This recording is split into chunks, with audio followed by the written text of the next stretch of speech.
Oof! Told you I'm no Barry Bonds. I'm a red meat man. I eat a lot of red meat. Why do you think people in America are so uptight about steroids and steroid users? Because they fear. They fear what they don't know. You know? That's ugly. Who the hell would want to look like that? You know what I mean? I don't want to look like that. Why'd you want to look like that, then? I mean, I like being big. I had small man complex, you know? And I'd be like, I don't want to be little, you know? I wanted to be taller, so I couldn't grow taller. So I grew wider. Personally, like, I think in the picture that you showed me, I look better. Your arms look a lot better there than they look now, right? I mean, without a doubt. Agree? Without a doubt. I would rather look like that. Do you think girls look at me and go, oh my God, that's hot? They're like, that's fucking gross. I walk into a club and the hottest girl could be there with her boyfriend.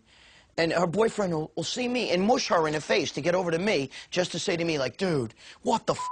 You're getting attention from the guys, not from the girl. Oh, I don't give a shit. It's attention, you know what I mean? I can't explain it to you. It's like a mindset. Does that make sense or no? But I'll tell you what, when I'm done, my biceps are humongous. Humongous. Like that, bam!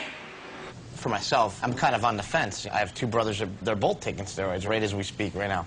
I don't know if I want people to think I'm not cheating, or to look at me and say, wow, you know, like, you really have a great build, you know, but do you think I should take steroids to get there? I think steroids are as American as apple pie. We live in a society today that you got MTV and reality shows. Madonna's making out with Britney Spears, rap music and all that shit, and you're worried about steroids? Kids are like, F you, cop. F you, man. Playing video games like Grand Theft Auto where you're killing cops. That's worse influence, in my opinion, than steroids will ever be. And Barry Bonds hitting home runs. There's a big difference between a kid taking steroids, who's only had hair on his dick a couple years, as opposed to a grown man looking to perform better at a better level in sports. And where is Schwarzenegger in all this? I mean, he is the poster boy for steroids. He's the poster boy for, hey, look at me, look what I did. I came, I conquered, I kicked ass. That autobiography says he was doing it when he was 15, 16. Hey, he won the Mr. Universe at 19 years old. 19. Did you ever see what he looked like when he was 19? Do you think it was God-given genetics, or do you think that maybe he took the performance enhancers? A lot of people idolize these guys, whether it's a rock star, bodybuilder, movie star, whoever. And all of a sudden you get to meet them. And man, is it a letdown. Because they're never, ever what they appear to be. The guy you see in public like this has got the middle finger under the table going like this. It's never what you see is what you get. It's what you see is what they want you to see. Everybody idolized Schwarzenegger growing up. Everybody thought, man, I want to lift weights and live a pure life like Arnold, and I'm going to eat all my vegetables and take my protein shakes. Maybe I'll move out to California and train at Gold's Gym, and I'm going to get really big. I'm going to win contests. I'm going to be a movie star, too. Please welcome a man whose story embodies the American dream. One thing I learned about America is that if you work hard and if you play by the rules, this country is truly open to you. You can achieve anything. Dude. That is a pipe dream. That is a pipe dream, okay? To get where Arnold got in life, you have to be willing to step on a few fingers and step on a few friends and fuck a few people over. You don't get to that level without that. In this world, you're either the Barracuda or you're that little minnow swimming around like this. And Arnold's the Barracuda. And we all exercise a little bit together with the dumbbells. Come on now. Let's do some presses here. In the same year that George Bush Sr. signed the Steroid Control Act, he also made Arnold Schwarzenegger the chairman of the President's Council on Physical Fitness. So I'm confused. Was the president saying that a former steroid user could still be a role model for kids? You gonna exercise? Yeah! You gotta pump up muscle! Enter Steve Rogers. Too puny to be accepted by the Army, but willing to risk death for his country. He's changing right before our eyes. Suddenly it is over, and America has a new champion. Why do you think in America superheroes are so important?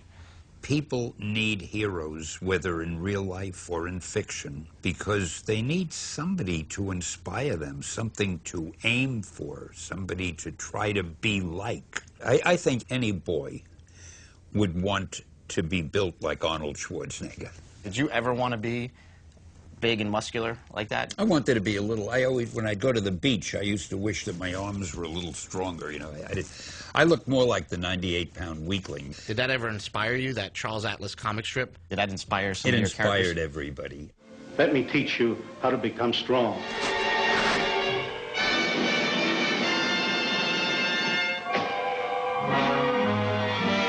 When you're young, you get impressions that pretty much last you all your life. If you step up and show up and play hard, you're going to play. All right, get a break. Rock and roll, fellas. We're in the weight room, dude. Smelly's now a coach for the local high school football team. Kind of like Arnold, he just wants to give back to the kids. Going to school was pretty painful for me. Oftentimes, I can find a kid who was like me, who maybe didn't have the best confidence, and show them how to lift weights and build them up physically and mentally. He's the kind of guy who would get in your life and just totally turn it around, like, keeps me going, you know, keeps me motivated about something. When he works with those high school kids, that's his passion. Not a lot of kids have, like, a strong male figure in their life. I mean, a lot of people, they're usually very selfish, but he's not. I mean, I've never really met anyone that's like that. There's a gym in Columbus, Ohio, where the strongest guys in the world train. It's called Westside Barbell, and this is where Smelly learned from his role model, Louis Simmons. I've got a philosophy like many. When you go to war, you go to kill. You don't go to get killed. There's nobody in this place that's not trying to be the best athlete in the world. Everybody here's trying to achieve an elite level of success. Pretty much as you're a kid, you always want to be the strongest. You know what I mean? Always want to be the strongest guy. And I still want to be that, you know what I mean? In 1959, my father showed me a book. It was about the Russians taking testosterone. So I said, well, what the hell? You know, first chance I got, I'm going to do some of this. And so I did. I've actually been on anabolic steroids for 36 years.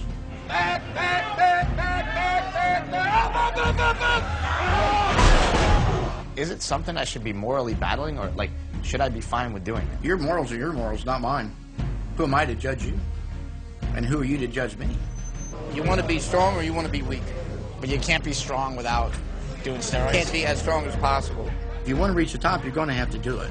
Everybody thinks anabolic steroids is an easy way out. The people that train for anabolic steroids train way harder than people that don't. Regardless of what people think of Barry Bonds, you can't take a bottle of testosterone, put on Barry's baseball uniform, and make him hit 700 home runs. Barry's got to go out, train, and hit the 700 home runs. But what if a scientist came up with something better than anabolic steroids? You see cows, you see immense, powerful cows. They basically have changed their genes. If they could change your genes, would that be illegal? What would they do then? It just ban sports in general? Oh, my Lord. When people see these, is the first question, how many hormones do you pump into them?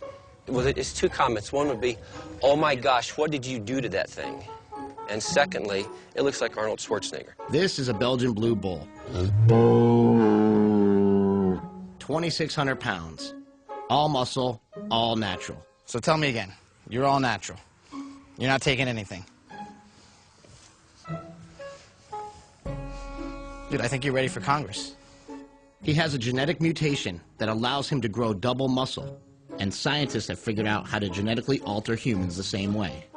Dr. Lee Sweeney is using this technology to try to cure muscular dystrophy. It's obviously going to become more and more evident that, you know, what we call talent is, you know, really genetic variation. There's genetic enhancement available that might be able to, you know, give you what nature didn't give you. Trying to figure out how to do it in the safest way is something that hasn't been worked out. If you find out that it's safe, you know, would you be somebody who would say, hey, I'll do this? Yeah, I'll be first in line. Because it seems like this is the future of sports, gene doping. Gene doping, yeah. I wouldn't do it. Will gene doping ruin sports in America?